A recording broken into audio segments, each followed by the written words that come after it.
3 horas en un baño de salón de eventos, sentado en el inodoro cerrado, escuchando la música de una fiesta que yo mismo pagué. Eso me costó 125,000 pesos y un hijo, pero me enseñó el valor verdadero del respeto. Me llamo Benito Almeida, un viejo de 71 años que vivió toda su vida en Querétaro, en el centro de México. Trabajé por más de 40 años como contador en una empresa textil de la región, de esas antiguas que fueron el corazón de la industria queretana. Me jubilé hace unos 7 años, pero seguí haciendo unos trabajitos de contabilidad para complementar la pensión.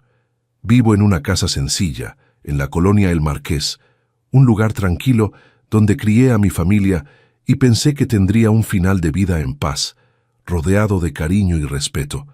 Pero la vida tiene sus formas de sorprendernos, principalmente cuando el amor que uno da no regresa en la misma medida. Siempre fui un hombre de trabajo, ¿sabes? De esos que se levantan temprano y solo regresan a casa cuando el trabajo está bien hecho. Comencé a trabajar a los 14 años, repartiendo periódicos por las calles de Querétaro. Después fui mensajero, auxiliar de oficina, y estudié contabilidad en la noche mientras trabajaba de día. Me casé a los 23 años con Teresa, que Dios la tenga en su gloria, y tuvimos a Marcelo, nuestro único hijo. Teresa partió hace 8 años después de una lucha contra el cáncer.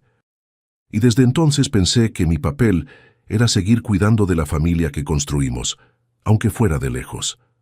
Todo mi sudor, cada hora extra, cada centavo ahorrado, fue pensando en el bienestar de Marcelo y después de mis nietos, Julián y Bianca. Nunca fui de lujos. Mi único orgullo material era mi Tsuru 2018, comprado con mis ahorros después de años manejando carros usados. Era mi consentido. Lo lavaba todos los sábados, lo cuidaba como si fuera un hijo. Pero cuando se trata de familia, uno no piensa 2 veces en renunciar a lo que tiene, ¿verdad? Antes de continuar esta historia, quisiera agradecer al canal Voz de los Abuelos por la oportunidad de dejarme contar mi historia. Nunca imaginé que un día estaría aquí desahogándome sobre algo tan personal. Y te pido a ti que estás viendo, suscríbete al canal, deja tu like, comenta de dónde estás viendo y qué hora es allá. No cuesta nada apoyar este trabajo bonito de darle voz a nosotros, los viejos, que tenemos tanta historia que contar. Todos los días hay una historia nueva aquí, y quién sabe si la tuya no sea parecida a la mía. Lo que voy a contar ahora es sobre cómo un padre puede dar todo y recibir nada, y cómo la ingratitud puede venir de quien menos esperas. Pero también es sobre encontrar dignidad donde no imaginabas y sobre la verdadera justicia que la vida acaba trayendo, aunque parezca que todo está perdido. Nací en 1953, en una época en que Querétaro todavía tenía mucho de ciudad pequeña. Mi padre trabajaba en el ferrocarril y mi madre era costurera. Éramos 5 hermanos y yo era el de en medio. La vida no era fácil, pero tenía un sabor bueno de sencillez. Jugábamos en la calle hasta que oscureciera.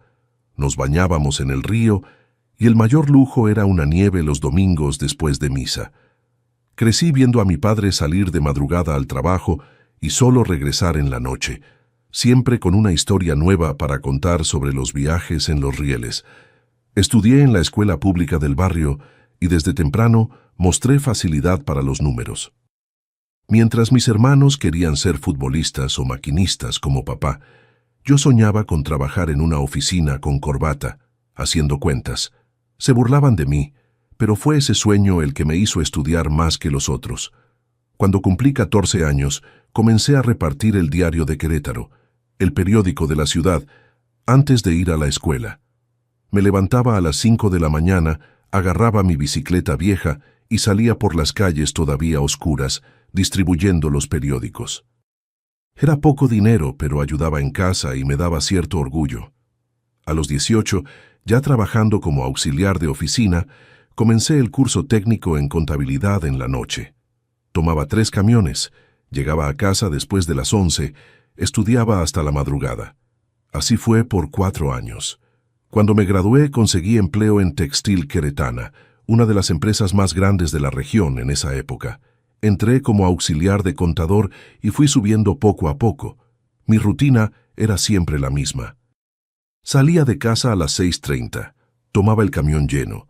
Llegaba a la oficina a las 7:45 y ya iba revisando los libros de caja y organizando los documentos para los registros del día. En esa época era todo manual, ¿sabes? Máquinas de calcular enormes, libros de registro pesados que llenábamos a mano, con esa letra bonita que aprendí en la escuela. Almorzaba un lonche que yo mismo preparaba en la mañana para ahorrar, y solo salía después de las 6, muchas veces quedándome hasta más tarde para cerrar el balance o ayudar en alguna auditoría. Los fines de semana, todavía agarraba trabajos extras de declaración de impuestos para complementar el salario. Así fue como conocí a Teresa. Ella trabajaba en el departamento de recursos humanos de la misma empresa, una muchacha discreta, de cabello negro y una sonrisa tímida que me conquistó desde el primer buenos días.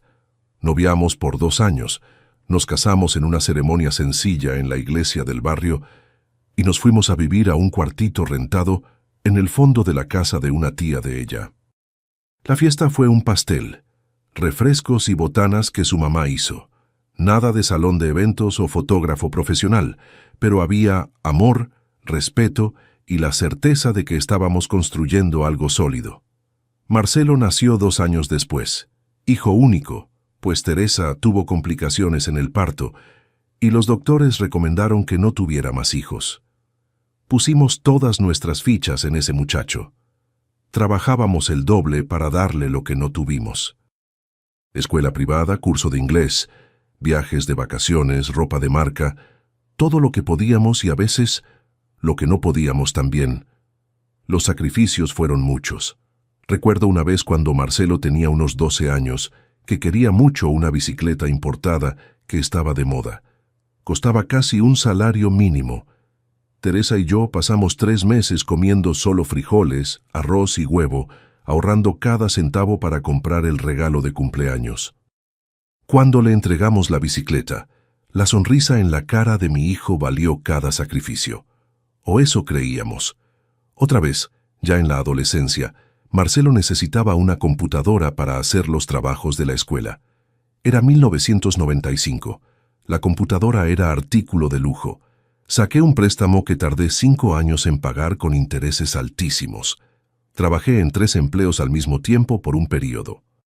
En la textil durante el día, dando clases de contabilidad en la noche en un curso técnico y haciendo declaraciones de impuestos los fines de semana. Llegaba a casa después de las 11 de la noche, agotado, pero feliz porque mi hijo tenía lo que necesitaba para los estudios. Cuando Marcelo pasó el examen de admisión para Derecho en una universidad particular, cara de la Ciudad de México, vendimos el carro que teníamos en esa época e hipotecamos la casa que habíamos logrado comprar con tanto esfuerzo.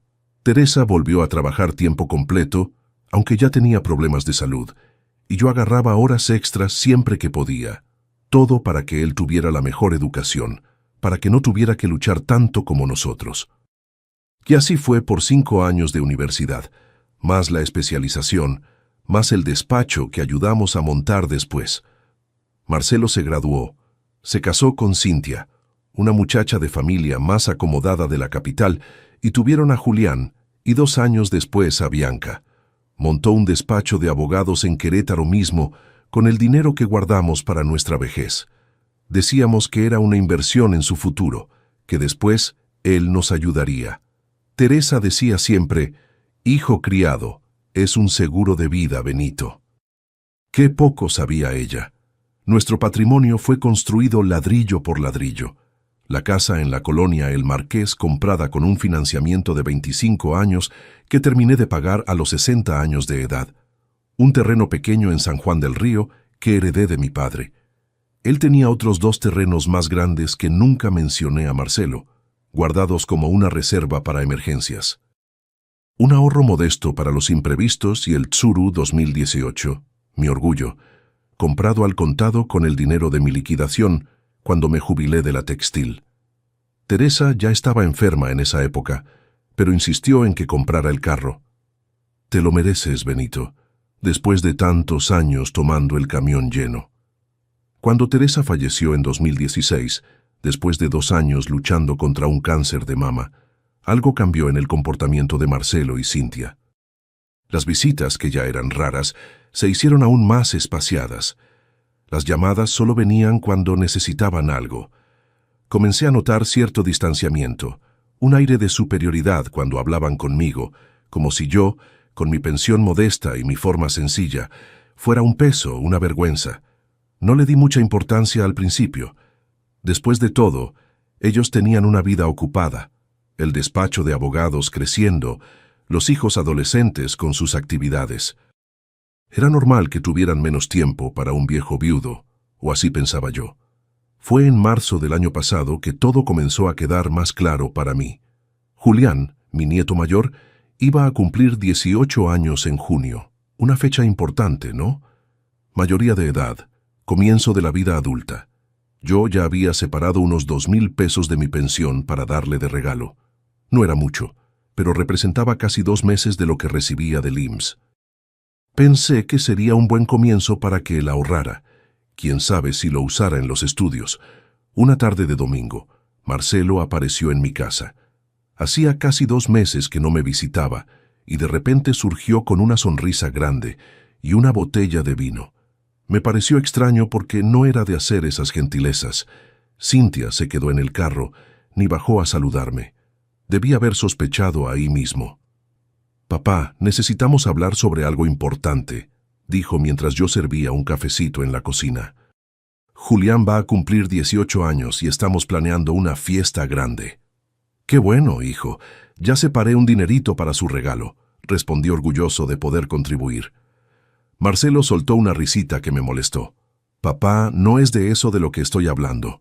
Necesitamos hacer una fiesta a la altura de mi despacho, ¿entiendes?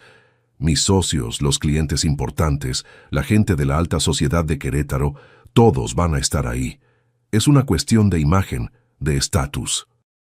Me quedé en silencio tomando mi café, esperando que llegara a donde quería. El problema es que el salón de eventos que Cintia escogió en la zona dorada es carísimo. Estamos hablando de una fiesta para 500 personas, y con la expansión del despacho, estoy sin liquidez en este momento. Entonces finalmente dijo lo que vino a buscar. «Papá, vine a pedirte una ayuda. Ese Tsuru 2018 tuyo está nuevecito todavía. Debe valer unos 85,000 pesos. Conozco un comprador que paga al contado». Me atoré con el café. El Tsuru era mi consentido, mi única conquista material después de tanto trabajo. «Pero hijo, es el único carro que tengo. ¿Cómo me voy a mover? Ya estoy viejo para andar esperando el camión». «Papá», respondió con esa voz que los abogados usan para convencer a los demás, «casi no sales de casa. Cuando necesites, yo te recojo. O pide un Uber. Es más barato que mantener un carro. Piensa en Julián, en su alegría. Es tu único nieto, hombre». Me quedé pensando, mirando por la ventana mi carro estacionado afuera, brillando al sol después de la lavada del sábado. ¿Iba a ser solo el valor del carro? Él dudó. «En realidad, papá, la fiesta completa va a costar unos 125,000 pesos. Si puedes complementar con algún ahorro que tengas». En ese momento debía haber dicho que no. Debía haber notado que algo estaba mal, pero era mi hijo, era mi nieto. Uno hace locuras por la familia, ¿verdad? Principalmente cuando es viejo y solitario como yo. «Está bien, hijo.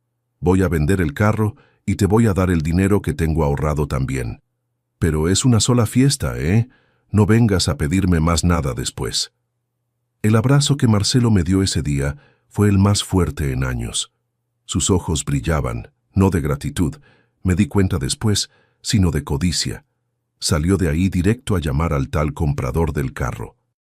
En una semana, mi Tsuru fue vendido y transferí prácticamente todos mis ahorros a Marcelo. 125,000 pesos. 40 años de trabajo duro, de ahorros, de sacrificios, todo para la fiesta de mi nieto. En los meses siguientes, no vi mucho a Marcelo o a la familia. Estaban ocupados con los preparativos, según decían al teléfono cuando yo llamaba. Me quedaba imaginando cómo sería la fiesta, orgulloso por poder proporcionar aquello a mi nieto, aunque significara quedarme sin mi carro y prácticamente sin ahorros. Me consolaba pensando que estaría ahí, viendo su alegría, siendo presentado a los amigos como mi abuelo que hizo todo esto posible. El gran día finalmente llegó. Era un sábado de junio y me arreglé lo mejor que pude. No tengo ropa fina, nunca la necesité. Me puse mi mejor pantalón de vestir, ya un poco gastado en las rodillas, una camisa blanca de manga larga que guardaba para ocasiones especiales y el único par de zapatos de vestir que tengo, bien boleados para la ocasión. No tenía carro, entonces pedí un taxi para que me llevara al salón de eventos en la zona dorada de la ciudad, un lugar al que nunca había ido antes. Llegué temprano a las 7 de la noche, porque la fiesta estaba programada para las 8 y yo quería ayudar en lo que fuera necesario. El lugar era imponente, con un jardín enorme en la entrada, luces decorativas en los árboles y un equipo de valet parking recibiendo los carros de lujo que ya comenzaban a llegar. Me sentí fuera de lugar, pero pensé, todo esto fue pagado con tu sudor, Benito. Tienes todo el derecho de estar aquí. Entré al salón principal y quedé maravillado. Mesas impecablemente decoradas, arreglos de flores enormes, una pista de baile con iluminación sofisticada, una banda preparándose en un escenario, meseros de un lado para otro con charolas de tragos. Así es como los ricos celebran cumpleaños, pensé. Busqué la mesa principal donde imaginé que estaría sentado junto con Marcelo, Cintia y los nietos. Vi la mesa destacada, con un arreglo más elaborado, tarjetas con los nombres de los invitados. Había lugares reservados para Marcelo, Cintia, Julián, Bianca y los papás de Cintia. Mi nombre no estaba ahí. Un poco confundido, le pregunté a uno de los organizadores dónde debía sentarme. Él consultó una lista y me informó que había una mesa de los abuelos del otro lado del salón. Fui hasta ahí y encontré solo los lugares reservados para los papás de Cintia. Nada con mi nombre. Comencé a angustiarme. ¿Dónde estaría mi lugar en esta fiesta que yo mismo pagué? Fue entonces que vi a Marcelo ya de traje y corbata supervisando los últimos detalles. Me acerqué a él, tratando de disimular mi preocupación. «Hijo, llegué. ¿Dónde es mi lugar en la mesa?» Marcelo me miró como si yo fuera un extraño invadiendo la fiesta. Sus ojos recorrieron mi ropa sencilla de arriba a abajo y una expresión de disgusto tomó su rostro. Agarró mi brazo con fuerza y me jaló hacia un rincón más apartado. «Papá, ¿qué ropa es esa? Te dije que vinieras presentable». «Pero hijo, esta es mi mejor ropa, está limpia, planchada». «No se puede, papá. Mira el nivel de las personas que están llegando. Hay magistrados, empresarios, gente importante para mi despacho. Te ves como un... ¿Como un qué, hijo?» pregunté sintiendo un nudo en la garganta. No completó la frase, pero su mirada decía todo. Yo era una vergüenza, un bochorno para él en ese momento. Después de algunos segundos tensos, miró alrededor como si buscara una solución, y entonces sus ojos se fijaron en una puerta al fondo del salón. «Papá, haz lo siguiente. Quédate ahí en el baño hasta que termine la fiesta». Pensé que había escuchado mal. «¿Cómo?» «En el baño, papá. Quédate ahí hasta el final de la fiesta. Nadie te va a ver ahí y no me vas a avergonzar frente a mis invitados». «Pero yo pagué todo esto, Marcelo. 125,000 pesos. Vendí hasta mi carro». Apretó aún más mi brazo, casi lastimándome. «¿Y qué? El dinero ya se fue. Ahora esta es la fiesta de mi hijo en mi posición social. Quédate en el baño o vete». Me quedé sin reacción, como si me hubieran dado un golpe en el estómago. Mis ojos se llenaron de lágrimas que me negué a derramar. No le daría ese gusto. Podía ser un viejo sencillo, pero tenía mi orgullo. «Está bien, hijo. Me voy a quedar en el baño». ¿Por qué acepté? Hasta hoy me lo pregunto. Tal vez por vergüenza. Tal vez por no querer crear una escena en la fiesta del nieto. Tal vez por todavía tener esa ilusión de que mi hijo me respetaba de alguna forma. Fui al baño del salón de eventos, un lugar grande y lujoso con varios cubículos individuales. Entré en uno de ellos, me senté en el inodoro cerrado y ahí me quedé. El reloj en mi muñeca marcaba las 7:35 p.m. La fiesta apenas había comenzado. Las horas que siguieron fueron las más humillantes de mi vida. Desde el baño, escuchaba la música de la banda, las risas de los invitados, los brindis y discursos. Algunos hombres entraban, usaban el baño, se arreglaban las corbatas en los espejos y salían. Nadie notaba al viejo sentado en el cubículo, con los pies levantados para no ser vistos por debajo de la puerta. Alrededor de las 10 de la noche, un mesero entró al baño y me vio cuando abrí la puerta del cubículo para estirar las piernas. El muchacho, un joven no mucho mayor que mi nieto, me miró con curiosidad. «Señor, ¿está bien? ¿Necesita algo?» Bajé los ojos avergonzado. «Estoy esperando que termine». Pareció confundido, pero no hizo más preguntas. Regresó algunos minutos después con un vaso de agua y algunas botanas envueltas en una servilleta. «Debe tener hambre», dijo con una amabilidad que mi propio hijo no tuvo. Agradecí con un movimiento de cabeza, incapaz de hablar sin llorar. Era un extraño teniendo más consideración conmigo que mi propia familia. El tiempo se arrastraba, mi espalda dolía de estar sentado en esa posición. Mis piernas se entumecían, pero lo peor era el dolor de la humillación, el dolor de darme cuenta de que para mi hijo y mi nieto yo no era más que un viejo inconveniente, útil solo por el dinero que podía dar. A las 11 de la noche, escuché que la música disminuía. La fiesta estaba terminando. Salí del cubículo, las piernas dormidas después de tanto tiempo sentado. Me lavé la cara en el lavabo, tratando de recuperar un poco de la dignidad que me quedaba. Cuando abrí la puerta del baño, me topé de frente con Marcelo. «¿Todavía aquí? La fiesta ya terminó, lárgate», dijo con desprecio en la voz. Cintia estaba a su lado y soltó una risita. «Suegro, huele a baño». Julián, mi nieto del cumpleaños, pasó junto a mí como si yo fuera invisible. Ni una mirada ni un agradecimiento por el sacrificio que hice para su fiesta. Fue Bianca, mi nieta menor, quien me sorprendió. Mientras yo caminaba con la cabeza baja hacia la salida, ella se acercó discretamente y susurró: «Perdón, abue». Sus ojos mostraban vergüenza, no de mí, sino por el comportamiento de la familia. Regresé a casa en un taxi, el corazón pesado como plomo. No pude dormir esa noche. Daba vueltas en la cama, repasando toda mi vida, todos los sacrificios, todos los momentos en que renuncié a mis necesidades por el bien de Marcelo y después de mis nietos. Y así era como me agradecían, encerrándome en un baño como un perro indeseado. En la mañana siguiente fui al banco a revisar lo que había quedado de mis ahorros. El saldo era de 2,300 pesos. De todo lo que junté en 40 años de trabajo honesto, solo quedaba eso. Sentí una mezcla de enojo, tristeza y curiosamente alivio, como si un velo hubiera sido quitado de mis ojos, permitiéndome ver la verdad por primera vez. Recordé los 3 terrenos en San Juan del Río que heredé de mi padre. Uno de ellos, el más pequeño, Marcelo lo conocía. Pero los otros 2, más grandes y en área de expansión de la ciudad, nunca se los mencioné. Era mi reserva secreta que pretendía dejar como herencia para asegurar el futuro de mis nietos. Ahora, después de lo que pasó, comencé a replantear mis planes. Al regresar a casa encontré un mensaje en mi celular. Era de Marcelo. «Papá, gracias por el dinero. La fiesta fue un éxito. Todos elogiaron mucho. Me va a ayudar mucho en los negocios». Ni una palabra sobre haberme encerrado en el baño, ni una disculpa, ni un agradecimiento sincero.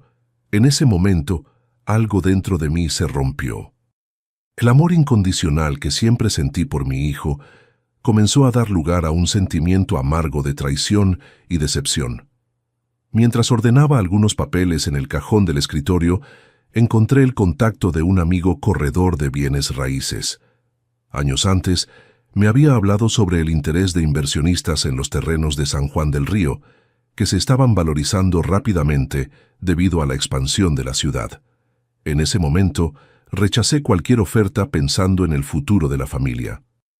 Ahora, con las manos temblorosas, marqué su número. Luis, aquí es Benito. ¿Recuerdas esos terrenos en San Juan del Río de los que hablamos? Estoy pensando en vender. En los días que siguieron, me dediqué a organizar toda la documentación de los terrenos. Luis, mi amigo corredor, confirmó lo que ya sospechaba. Los 3 terrenos juntos estaban valuados en cerca de 8 millones de pesos. El área se había vuelto exclusiva, con fraccionamientos de lujo surgiendo alrededor, y había varios inversionistas interesados. Benito, estás sentado en una mina de oro. ¿Estás seguro de que quieres vender todo ahora?, preguntó Luis, sabiendo que siempre había resistido las ofertas anteriores. Estoy seguro, Luis. Llegó la hora de hacer algunos cambios en mi vida. Lo que Marcelo no sabía, y ese fue mi as bajo la manga, era que yo tenía mucho más de lo que él imaginaba. Mientras él me veía como un viejo jubilado sin recursos, limitado a la pequeña pensión del IMSS y al tsuru que me hizo vender, yo secretamente poseía un patrimonio significativo. Esos terrenos fueron la herencia que mi padre dejó para mí y mis hermanos. Los otros prefirieron vender sus partes de inmediato, pero yo decidí guardar la mía, intuyendo que la región se valorizaría con el tiempo. Y había más. Durante mis años como contador, ayudé a mucha gente importante en Querétaro. Empresarios, jueces, políticos. Conocí a los entretelones de las empresas más grandes de la región y tenía la confianza de personas influyentes. Siempre fui discreto sobre esas conexiones, pues no soy hombre de presumir, pero ahora esas amistades serían útiles. Uno de esos amigos era el Lic. Pablo, un abogado respetado en la ciudad y antiguo cliente de mis servicios de contabilidad. Cuando le llamé y le conté lo que había pasado en la fiesta, se indignó. Benito, lo que tu hijo hizo es maltrato contra adulto mayor. Puedes demandarlo, ¿sabías? No quería llegar a tanto. A pesar de todo, Marcelo todavía era mi hijo, pero necesitaba orientación legal para lo que planeaba hacer. Ligna Pablo, quiero cambiar mi testamento y necesito otras orientaciones también. Nos encontramos en su despacho esa misma tarde. Expliqué mi plan y él, aunque sorprendido con mi decisión, me ayudó a poner todo conforme a la ley. Salí de ahí con un nuevo testamento firmado y certificado en notaría, donde dejaba el 100% de mis bienes para Bianca, mi nieta menor, la única que demostró un poco de consideración por mí en esa fatídica noche. Había también otro elemento a mi favor que descubrí por casualidad.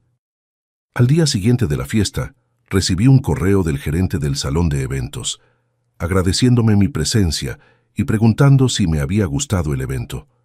Aparentemente, Marcelo había dado mi contacto como el responsable del pago. Respondí educadamente y casi sin esperanza. Pregunté si por casualidad tenían cámaras de seguridad en el lugar.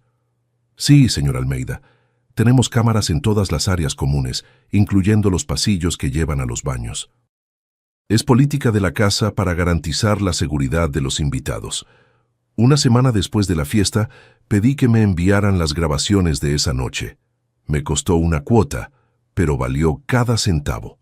En el video, claramente se veía a Marcelo empujándome hacia el baño y después, horas más tarde, yo saliendo con la cabeza baja mientras él y Cintia se reían de la situación. Era la prueba que necesitaba en caso de que las cosas se pusieran feas. Con todo preparado, era hora de ejecutar mi plan. Llamé a Marcelo una mañana de martes. «Hijo, me estoy sintiendo mal. Creo que es el corazón. ¿Puedes venir urgente?» Su voz se alarmó. «Papá, ¿qué estás sintiendo exactamente? ¿Quieres que llame una ambulancia?» No, solo ven para acá rápido. Necesito decirte unas cosas en caso de que pase lo peor». Mencioné lo peor a propósito. Sabía que Marcelo interpretaría como la posibilidad de mi muerte y, consecuentemente, de la herencia que él esperaba recibir. En menos de 20 minutos, estaba tocando mi puerta sin aliento.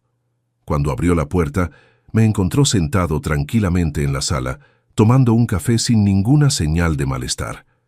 La confusión en su cara era evidente. «Papá, ¿estás bien? Dijiste que te estabas sintiendo mal». «Estoy perfecto, hijo. Solo necesitaba asegurarme de que vinieras rápido. Siéntate ahí. Tenemos que hablar». Se sentó todavía confundido, pero visiblemente aliviado de no encontrar al padre al borde de la muerte.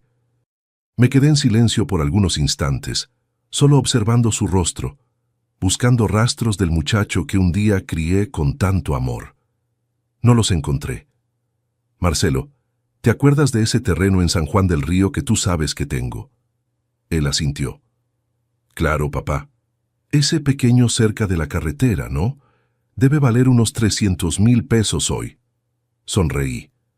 En realidad, son 3 terrenos y están valuados en 8 millones de pesos. Su expresión cambió instantáneamente.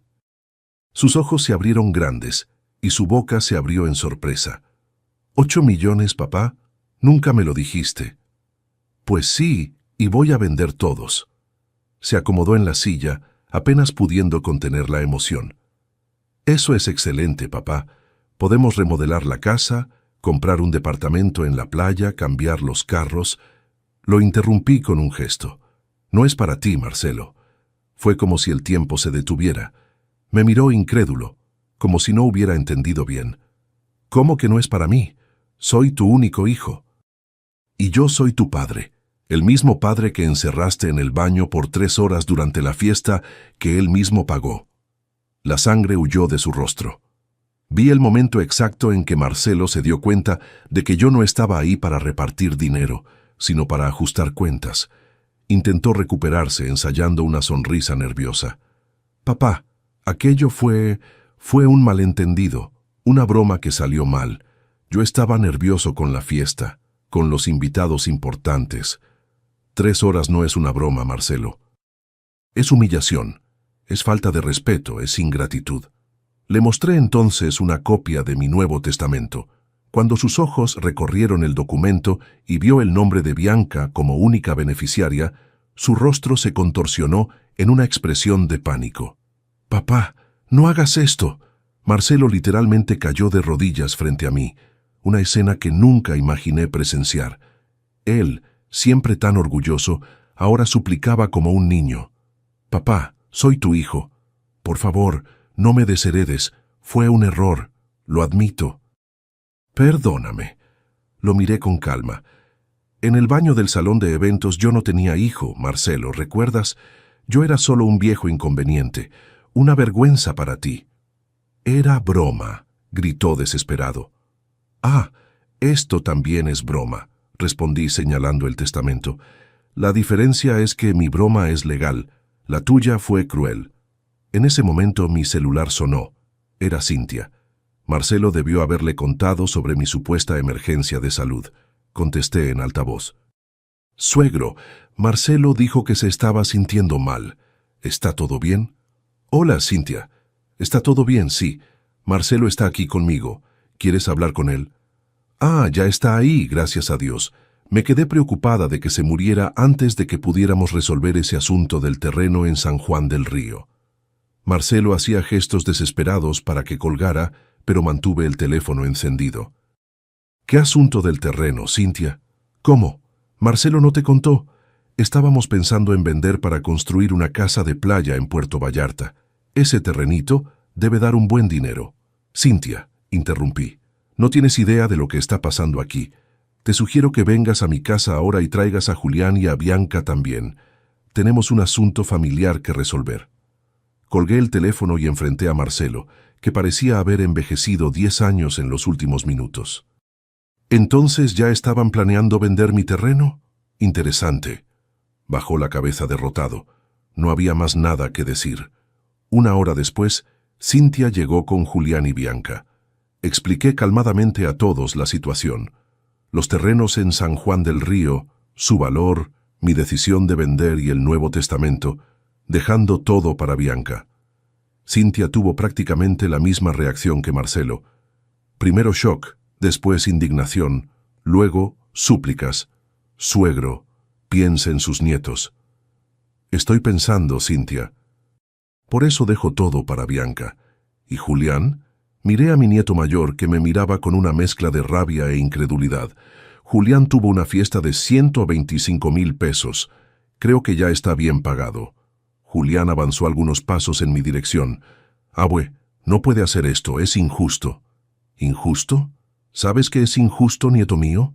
Un abuelo que vende el único carro que tiene, entrega todos los ahorros de una vida y a cambio lo encierran en el baño durante la fiesta que él mismo pagó. Eso sí es injusto. Bianca, que había estado callada hasta entonces, intervino con voz temblorosa. ¿Es verdad eso, papá? ¿Encerraron al abuelito en el baño durante la fiesta de Julián? El silencio de Marcelo y Cintia era confesión suficiente. Julián desvió la mirada. Avergonzado o irritado no pude distinguir. Bianca se acercó a mí y, para sorpresa de todos, me abrazó. Lo siento mucho, abue. Debí haber hecho algo esa noche. No fue tu culpa, nieta. Tú fuiste la única que pidió perdón. En las semanas siguientes, Luis logró cerrar la venta de los terrenos por 8.5 millones de pesos. Fue un proceso rápido, pues los inversionistas estaban realmente interesados en el área. Usé parte del dinero para comprar un departamento cómodo de 2 recámaras para mí, por valor de 400,000 pesos, en una colonia tranquila cerca del centro. El resto fue invertido en un fideicomiso que solo podría ser accedido por Bianca cuando cumpliera 25 años, para garantizar que tuviera madurez suficiente para administrar el dinero. Marcelo, cuando supo de la venta concretada, vino a mi casa una vez más. Estaba abatido, con ojeras profundas, la postura derrotada. Ya no parecía el abogado confiante que solía ser. «Papá, ¿vendiste todo de verdad?» «Vendí. ¿Vendiste el carro para ayudarme?» «Sí». ¿Vendiste todos tus ahorros?» «Sí». ¿Y yo te encerré en el baño?» «Sí». «Perdóname. Lo miré por un largo tiempo antes de responder». «No». No había rabia en mi voz, solo la constatación de un hecho. Algunas cosas, una vez rotas, no pueden ser reparadas. La confianza entre padre e hijo era una de ellas. Ese día, Marcelo salió de mi casa sabiendo que había perdido no solo una herencia millonaria, sino algo mucho más valioso: el respeto y el amor incondicional de su padre, y esa era una pérdida que ningún dinero podría compensar. 6 meses pasaron desde ese enfrentamiento en mi casa. Las cosas cambiaron bastante en ese periodo. Quien me ve hoy viviendo en un departamento sencillo pero cómodo, teniendo el cariño de mi nieta Bianca casi todos los días, tal vez no imagine la tormenta que atravesé para llegar a esta calma. Siempre pensé que la vejez sería un periodo de cosecha, ¿sabes? Después de una vida de trabajo, sacrificio y dedicación a la familia, esperaba poder descansar rodeado de cariño y respeto. Nunca imaginé que necesitaría enfrentar una traición tan dolorosa, justamente de quien más ayudé en la vida. Esa tal vez sea la lección más dura que aprendí. El amor que damos no siempre regresa en la misma moneda. Pocos días después de ese enfrentamiento, Julián apareció en mi puerta.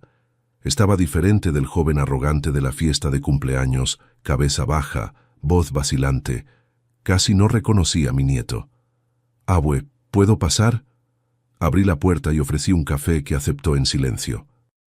Nos quedamos así por algunos minutos, el tintinear de la cuchara en la taza siendo el único sonido en la sala. «Abue, mi papá dijo que está siendo injusto». Respiré hondo antes de responder. Injusto es gastar 125,000 pesos en una fiesta y encerrar a quien pagó en el baño, Julián. Desvió la mirada claramente incómodo. ¿Pero sabías que yo estaba en el baño esa noche? La pregunta quedó en el aire por algunos instantes. Julián movió los hombros inquieto en la silla. Sí. ¿Y no hiciste nada? Su silencio fue respuesta suficiente. Ver a mi nieto ahí, incapaz de mirarme a los ojos, me trajo una mezcla de tristeza y alivio. Tristeza por el tiempo perdido, por el afecto desperdiciado. Alivio por finalmente ver la verdad sin máscaras o ilusiones. Entonces no mereces nada, hijo. No es por venganza que tomé esta decisión. Es por justicia. Y la justicia no necesita ser cruel para ser verdadera. Solo necesita ser justa. Salió con la cabeza baja, sin argumentos. En el fondo sabía que yo tenía razón. La vida siguió su curso con algunas sorpresas en el camino. Bianca comenzó a visitarme todos los domingos sin fallar. Venía temprano, traía bolillos fresquitos de la panadería y preparaba nuestro desayuno mientras me contaba sobre la facultad de medicina que acababa de comenzar. Poco a poco fue trayendo sus libros, sus cuadernos, y transformamos la sala de mi nuevo departamento en una especie de sala de estudio. Yo, que siempre me gustaron los números, la ayudaba con estadística médica. Ella, con su juventud y paciencia, me enseñaba a usar mejor el celular y la computadora que compré. «¡Abue!», mi papá está furioso, me contó cierto día mientras ordenaba la cocina después de la comida que preparamos juntos. «Problema de él, hija. Dijo que va a impugnar en la justicia». Sonreí tranquilo. «Que lo intente, tengo el video». El video de la cámara de seguridad del salón de eventos se volvió mi garantía. No por casualidad hice énfasis en mostrárselo al LIC. Pablo, quien confirmó: «Gana su caso, don Benito. Ningún juez le va a dar la razón a su hijo después de ver esto». Con el tiempo, Bianca pasó más tiempo en mi casa que en la de sus padres. Poco a poco fue trayendo sus cosas. Primero algo de ropa, después sus libros preferidos, hasta que un día preguntó si podía ocupar la recámara de huéspedes. «Abue, queda más cerca de la facultad y el ambiente en casa está insoportable». Mi papá no habla de otra cosa que no sea el dinero que perdió. Acogí a mi nieta con los brazos abiertos.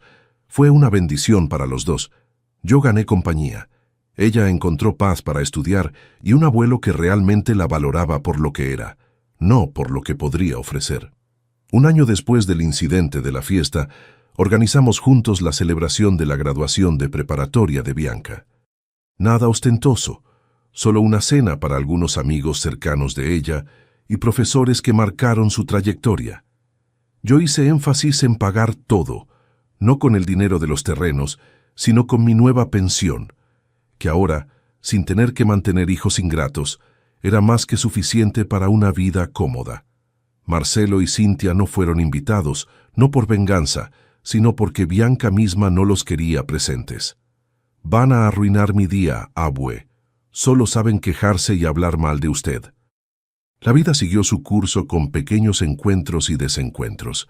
Cierto día, me crucé con Marcelo en el supermercado Soriana, cerca de la avenida Constituyentes. Estaba abatido, ropa menos elegante que de costumbre, empujando un carrito con pocos artículos. «Papá, ¿cómo estás?» «Vivo, sin carro, pero vivo», respondí escogiendo algunas frutas. «Papá, aquello fue... ¿Qué fue? ¿Encerrarme en el baño?» Las personas alrededor miraron curiosas. Marcelo salió apresurado, la vergüenza estampada en el rostro.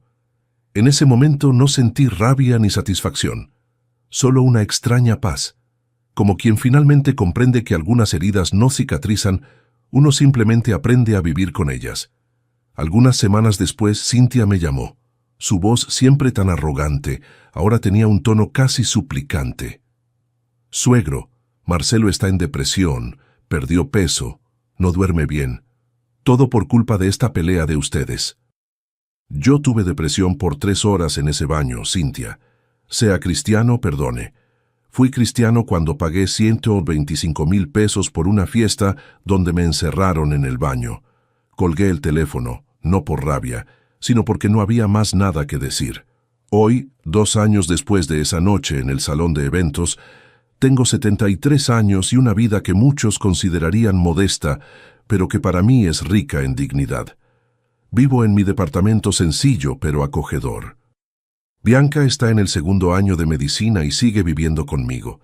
Ella me trae juventud y yo la ayudo con la sabiduría que solo los años pueden dar. Los fines de semana, caminamos juntos en el Parque Bicentenario, tomamos nieve en la nevería La Michoacana de la plaza y planeamos un pequeño viaje a la costa en las próximas vacaciones.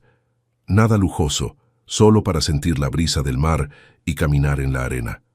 Marcelo, por otro lado, enfrentó tiempos difíciles. Sin los 8 millones que contaba recibir, no logró mantener el estándar de vida ostentoso que tenía.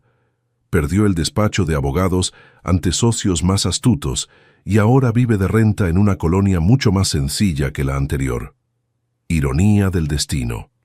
Él, que tanto se preocupaba por el estatus social, ahora enfrenta el desafío de vivir dentro de sus reales posibilidades. Nuestra última conversación sucedió hace cerca de 3 meses. Apareció aquí en casa sin avisar un domingo por la tarde. Bianca estaba en la recámara estudiando. Abrí la puerta y él entró sin ser invitado. «Papá, perdóname». Miré a ese hombre de mediana edad. Mi hijo, alguien que un día cargué en brazos y por quien sacrifiqué tantos sueños. Sentí una extraña mezcla de compasión y distanciamiento. «Marcelo, tuviste opción. Podías darme una silla, un rincón, cualquier lugar. Escogiste el baño». Estaba nervioso. Estaba viejo. Y en el baño, papá. Gasté 125,000 pesos para descubrir que no tengo hijo. Fue caro, pero valió la pena. Salió con la cabeza baja y una parte de mí quería llamarlo de regreso, decir que todo estaba bien, que podíamos empezar de nuevo, pero sería mentira. Algunas cosas, una vez rotas, no tienen arreglo. El respeto es una de ellas. Cuando miro hacia atrás veo que mi vida fue hecha de intercambios. Vendí mi carro para pagar una fiesta, gané 3 horas de baño, vendí 3 terrenos, gané una nieta que me ama de verdad, perdí un hijo. Pero en realidad, él ya me había perdido mucho antes, cuando decidió que las apariencias valían más que el respeto a su propio padre. Aquí en Querétaro, las personas a veces me señalan en la calle y cuchichean. Es ese viejo que fue encerrado en el baño de la fiesta que él mismo pagó. Al principio eso me molestaba, pero hoy lo encaro con serenidad. Nuestra historia se volvió ejemplo, una advertencia sobre las consecuencias de la ingratitud.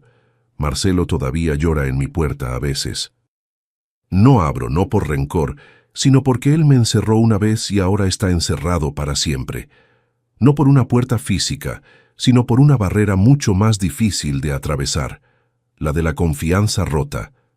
Baño de fiesta no es lugar de padre, principalmente del padre que pagó la fiesta. Bianca se va a graduar de médica con mi dinero, mi apoyo, mi amor. Julián va a vivir con el recuerdo. Tuvo fiesta de 125,000 pesos, perdió herencia de 8 millones por no defender al abuelo encerrado en el baño. Justicia no es venganza, es consecuencia. Y la consecuencia de encerrarme en el baño es quedarse encerrado fuera de mi vida para siempre. Si llegaste hasta aquí, te agradezco del fondo de mi corazón. Un hombre viejo como yo tiene pocas oportunidades de ser escuchado con atención en el mundo de hoy. Suscríbete al canal y deja tu like. Y si realmente me acompañaste hasta el final de este recorrido, comenta ahí abajo tu opinión sobre lo que hice. Quiero saber todas las opiniones.